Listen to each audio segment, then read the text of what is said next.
If you have a Texas Instruments calculator that has a flickering screen or a blank screen, I want to hear to help you fix the issue. Now, it doesn't matter what model that you have. This particular one's an Nspire CX CAS, but you can have a Texas Instruments 84, 85. You can have an older model. The very first thing I want you to do is do a reset on it.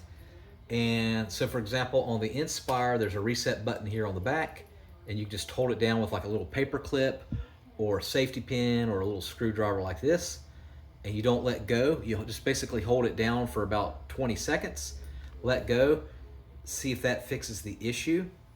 Next thing you could do is remove the back cover, and if it's got a rechargeable battery like this, remove the battery, keep the battery out for about 20 minutes. And before you put the battery back in, hold down the power button for about 15 seconds and then put the battery back in and then see if that will issue. Now, it could be an issue with the battery. These batteries last about 3 to 5 years. All right, but before we even delve into that any further, what I want you to do, if you've got a flickering skin or a flickering screen, what you can do is while it's completely on, hold down the power button for 30 seconds this time while it's powered on.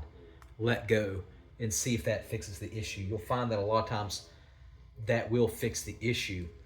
All right. Now, after you've tried that and that still doesn't work, what I want you to do is take the palm of your hand, and it could be plugged in, it could be on, off, doesn't matter. But I want you to go over these keys like this, around all the keys firmly, but without breaking it. Just go over all the buttons firmly with the palm of your hand, putting some force to it. All right.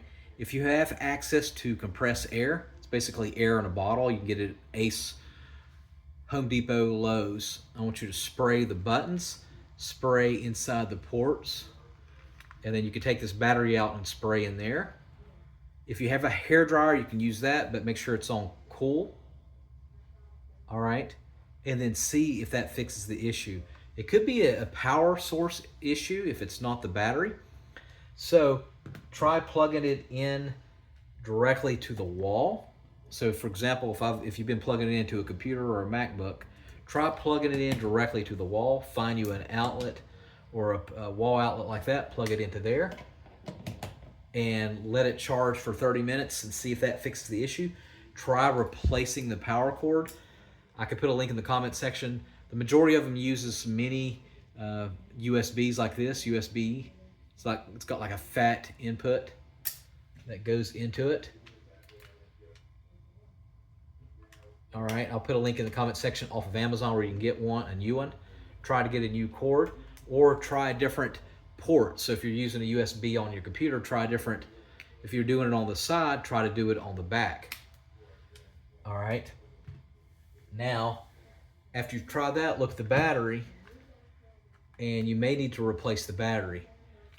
Write down the model number of the battery and go on Amazon or eBay and buy a new battery and see if that will fix the issue. If it doesn't use one like this, it might use, AAA. You can get AAA batteries. It might use a CMOS battery, the 2032 that looks like that. You can get that off of Amazon very cheaply and replace the batteries. But I'm pretty confident one of those solutions would work. Let me know which one works for you. All right, make sure you subscribe.